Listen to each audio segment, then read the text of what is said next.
guys, Sandra here, coming at you from the PG of A's, and today we will be continuing Seduce Me. Now, I'm left off at the last one to choose between whether I'll go out with Suzu and Naomi to like hang out and do whatever, or stay and help around the house with the party and such. And I think I'm gonna stay because I've only known these guys for this is the second day, and I would not trust people that I've just met to be alone in my house without me being there.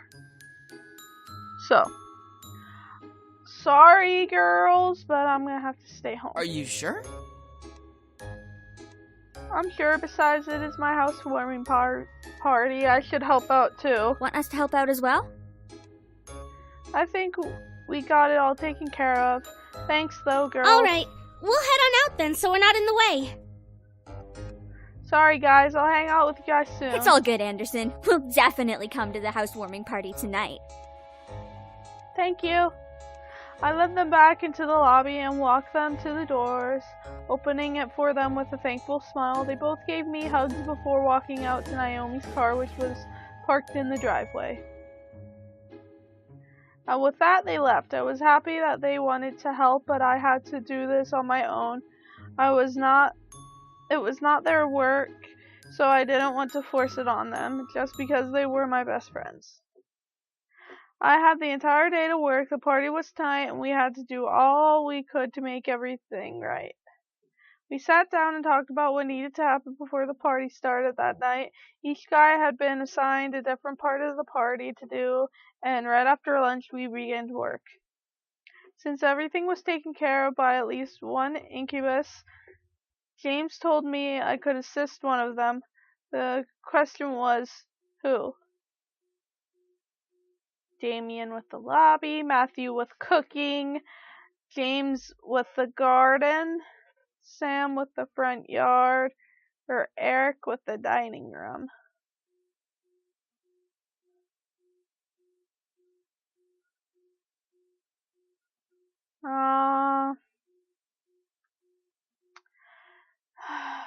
Now, I'm not looking at this as ooh, what guy do I want to hang around with? Because if I went by that, I'd either go with Eric or Sam or Damien, most likely. I don't know, but I'm going by where the place would be.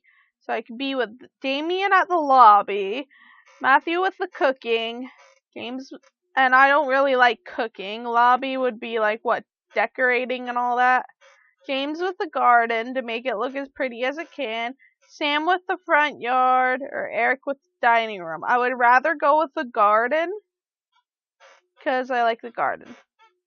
James and I headed out to the garden. It had been years since I had been in this small old field.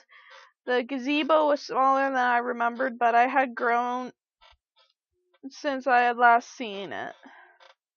James rolled up his sleeves and took in a breath of air before sighing contently. So, we need to cater to the plants and make sure there are no muddy spots in the grass. It may take a while. Are you sure you wish to help me and not the others? I shook my head, rolling up my sleeves as well. I can handle it. I'd rather work outside anyway. James nodded with a smile before handing me a watering can, gesturing to the group of flowers by the side of the yard. I walked over and began to water the flowers. However, silence took control of the air. I felt the need to start a conversation. Don't say anything or ask the question. I wouldn't say anything. We didn't speak the entire time. It was more efficient that way. Both of us cared for the garden with great focus to the point where it was completely cleaned up and fresh by the time we finished. Me personally, if I was motivated to do a certain thing, I would just do that. I'm the type of person where that you have to keep bugging me for a conversation. Unless you pinpoint something. Unless you mention something that you didn't know I was really, really passionate about, then I will talk your ears until they fall off. I'm not even kidding. The hour of the house party had arrived. In my mind, I kept double and triple checking the essentials for the party, knowing my dad. He invited his business partners and the executives of the Anderson Company to show me off. I stood in front of my mirror in my room, staring at my form as a million thoughts ran through my mind. It was just a housewarming party, but at the same time it wasn't. It was a chance to show my dad that I was better than his expectations. It was a chance for me to see my parents for me to see my parents. I think that's supposed to say for my parents to see me as a woman.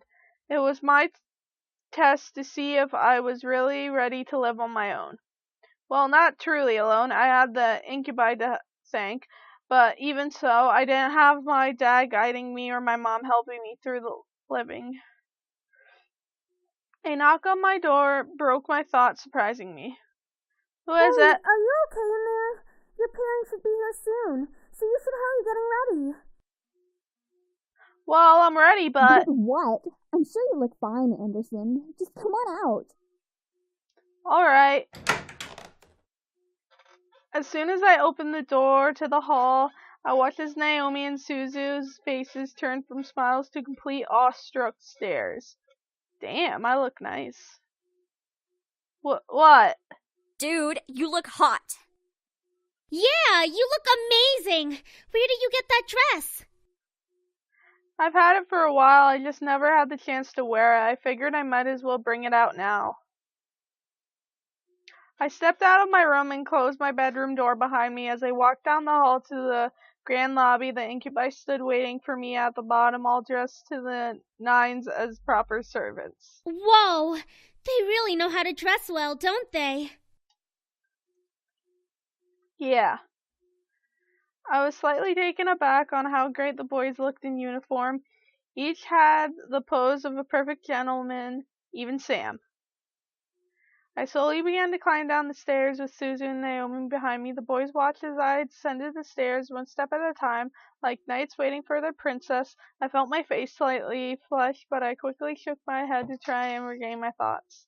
As I reached the last step, James offered his hand out to me and walked me down the final step, smiling. As beautiful as a princess, miss. Thank you. So, are you prepared for tonight? Yes, I'm ready as I'll ever be. To be honest, no. As ready as I'll ever be.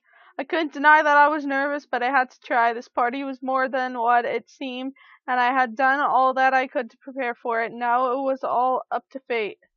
The other boys smiled assuringly at me, which made me feel a little better about everything. I looked at my phone and marked the time, almost right on cue. The doorbell rang. I gulped. I could practically feel my dad's aura from behind the door. Sam and Eric quickly rushed to the door and opened the double doors wide to reveal my parents, both dressed in their best. Hi, Mom. Hi, Dad. Oh my, I didn't know your bequeathment came with servants. It was probably overlooked. Besides, who would deny good service? I was completely shocked. My parents didn't question the boys. They didn't ask for verification or anything. I looked at the boys and noticed Sam and Eric staring intently at my parents. Were they using their powers on them? They had to be. There was no way they'd be okay with this otherwise. I guess the servants counted as belongings to the house. My mother quickly rushed to me and gave me a large hug. I hugged her back and lingered her perfume. It had only been a couple of days, but living away from the ones who raised me was hard. My mother soon let go and looked at my outfit. It's not really that hard. I mean, like, when I was 14, I left my mom and my dad to live with my sister. And that was just kind of, okay, this is happening, whatever. And then, like, a week or so after I turned 18, I left her house to live at college. And I was just like, yeah, okay, this is a thing. I like this. and I wasn't really hard on me on either way. I didn't really care, but I guess whatever. My mother quickly rushed to me and gave me a large hug. Oh wait, I already read this. Gorgeous. You look so lovely. David, look at your daughter and tell her I'm right. I looked at my dad, who was looking around the lobby like an inspector. I stood my ground, waiting for him to look at me. When he did, he let a small smile grace his lips. Your mother's right. You look like you're all grown up. The world around me stopped as my heart pounded hard in my chest, and my dad just complimented me on his own accord. My mother was grinning ear to ear at his words. I was beyond speechless. Thank you, Daddy. However, his cold face quickly returned as he began to look around once again. I assume that you're ready, then, to impress the rest of the guests, correct? What do you mean? The entire board from Anderson Toys is coming tonight. Even the vice chairman's son will be coming. All of them will be measuring your potential. My potential? To become CEO of the company. I knew it. Something was off about tonight. And now this party had become much more than I anticipated. I gulped silently, but I nodded in response. I looked to the incubi, but they were continuing to be servants for my father's approval. I looked behind me and saw Naomi and Suzu raise their thumbs at me for encouragement. I let out a small breath before feeling my body accept the situation. I felt a weight in my gut, but I had to hide it. As if time zoomed forward, all of a sudden the main hall of the lobby was full of guests, men and women in formal business attire, showing up to meet me and see my new home. I didn't expect many to come, but I was once again surprised that night. I shook hands with many officials and executive members, putting on the professional face my dad trained me to have. I felt overwhelmed, but I hid it well behind a small smile and handshake. Many even asked me questions. I tried my best to reply as maturely as possible. I had to remember, say what they want to hear, not what you want to say. So, how do you feel living on your own at such a young age? Doing my best. Well, I feel fine. I could be better, to be honest. It's been okay, I guess. It's been pretty good, actually. It's difficult I'm so sorry about your grandfather passing away. It really hit all of us hard.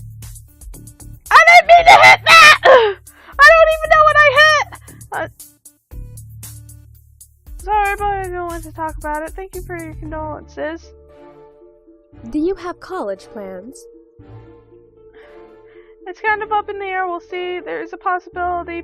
College, I don't need to do that. Yes, I do. Mostly live in the present. It's not much of a concern. Yes, I do. I felt like the questions came up one after another. It was tough to answer, some of them because they weren't about me. They were about the company. What do you think will happen with the company now that your grandfather has passed? That depends on who runs it, I guess. It's hard to say. I'm not an executive or anything. But we'll be back on track soon. I don't really care. What do you think of the philanthropic policy the company has? It's a policy that reflects my own values, so I personally think it's great. I'm thirsty. I don't really pay attention to it. If it were up to me, I would be more concerned with making profits. Do you think the company should expand from just toys? Ah! Does it just click whatever? I don't think that makes sense. No, it's toy company. Why? I'm gonna leave now. It's toy company. Why? Eventually, the question stopped and I was back to being myself. Naomi and Suzu were mingling in the crowds and the incubi were doing their job, so I was all alone in a room full of strangers. I was unnerved to think about it, but at least I wasn't being questioned left and right anymore. Suddenly, though, my mom pushed her way through the crowd to me, bringing along someone I didn't know. Honey, I'd like to introduce you to someone. This kind gentleman is the son of the vice chairman. With my mother stood a man who looked only a couple of years older than me. He smiled and held out his hand to me, suddenly asking for my hand. Hi, I'm Andrew Lewis. It's a pleasure to meet you, Miss Anderson.